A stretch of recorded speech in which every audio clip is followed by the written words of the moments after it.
President Donald Trump and First Lady Melania Trump will travel to Scotland for the weekend, following talks with British Prime Minister Theresa May and Queen Elizabeth in London and Windsor.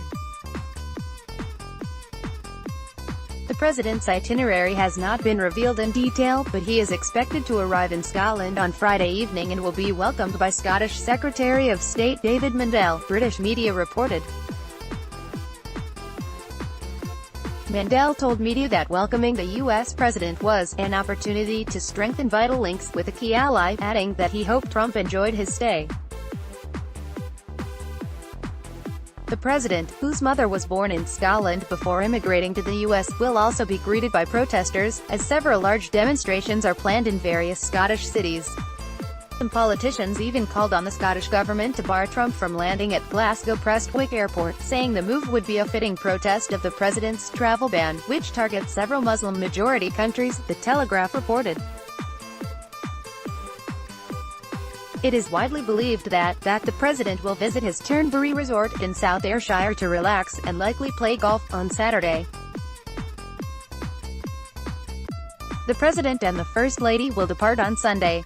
As no meetings or specific plans have been announced, it appears the president's main priority will be visiting his property to enjoy his favorite pastime. Trump, a golf enthusiast who owns numerous courses around the world, has reportedly played more than 100 rounds since he took office in January 2017, costing taxpayers an estimated $69 million.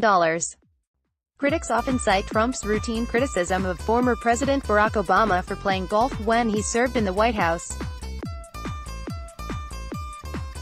The president's company, which is currently managed by his sons, owns two lavish golf courses in the UK. In 2014, Trump purchased the Turnberry Golf Resort from a Dubai-based company for an undisclosed sum, announcing that he would invest some $260 million to transform the property, according to the BBC.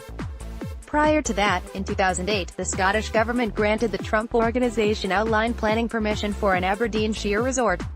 Rumors circulated about the source of funding behind Trump's golf empire.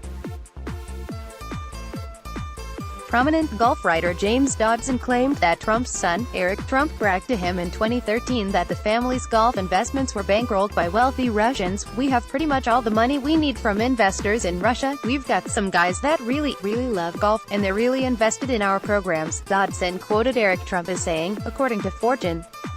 Eric Trump called the report fake news, but Dodson said he presented the president's son's remarks accurately. With protests against Trump planned throughout the country, Scottish police announced that a 20-foot balloon depicting the president as a baby would not be allowed to fly near Turnberry Resort, citing an air exclusion zone during the president's visit. English protesters were granted permission to fly the balloon in London to greet the president upon his arrival there. Even before becoming president, Trump was an unpopular figure in Scotland. Locals living adjacent to his properties complained of harassment and bullying tactics after they refused to sell their properties for amounts far below market value. A resident whose property borders the president's Aberdeenshire golf course told USA Today last August, "We've had a taste of Trump for 11 years. I wouldn't trust him with anything.